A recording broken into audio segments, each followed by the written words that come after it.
What's up, guys? I'm back with another video today.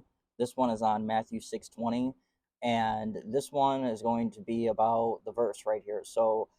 But store up for yourselves treasure in heaven, where moths and vermin do not destroy, and where thieves do not break in and steal. So this verse is a part of Jesus' Sermon on the Mount, where he encourages believers to focus on eternal rewards rather than earthly possessions. So earthly treasures are temporary and vulnerable, obviously, but heavenly treasures, acts of righteousness, love, faith, and obedience to God, are eternal and secure. I think a lot of times in life we place our goals and our worth in material items like cars, houses, trips, etc. These things are temporary. I know I have before and still struggle either way from this time to time, to be honest with you. So 2 Corinthians 5:10, and this is the King James Version, it says, "For we must all appear before the judgment seat of Christ," which means we will all be judged, "that every one may receive the things done in his body according to that he hath done, whether be good or bad." And also Revelation 22:12, King James Version, "And behold, I come quickly, and my reward is with me, to give every man according as his work shall be." Sorry about that. These verses show that eternal rewards are real and connected to how we live now. So the takeaway is this: Jesus isn't just saying don't focus on wealth. He's pointing us toward a greater investment, one that never fades and one that he personally will honor.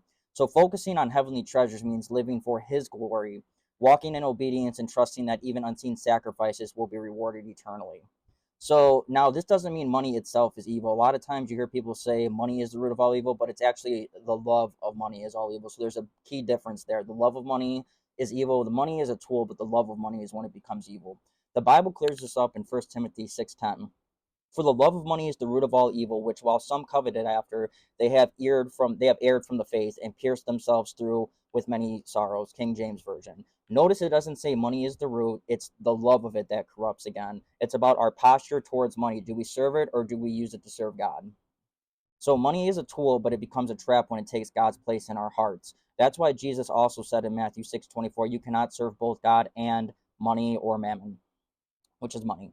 So at the end of the day, it's about where your heart is. That's why Jesus says next in Matthew 6:21, "For where your treasure is, there will your heart be also." So as we close, I just want to encourage you to take inventory to where your heart truly is. It's not wrong to have money, success, or nice things. But if those things become the center of our lives, we risk missing out on eternal rewards that Christ has promised. The truth is, everything in this world is fading, but what we do for Jesus lasts forever. Whether it's loving others, staying faithful when no one's watching, or simply being obedient in the little things, those are the treasures that count in heaven. So let's just not live for the moment, let's live for eternity. Thank you for your time. I hope you guys have a blessed day, and I hope you got something from this. Comment,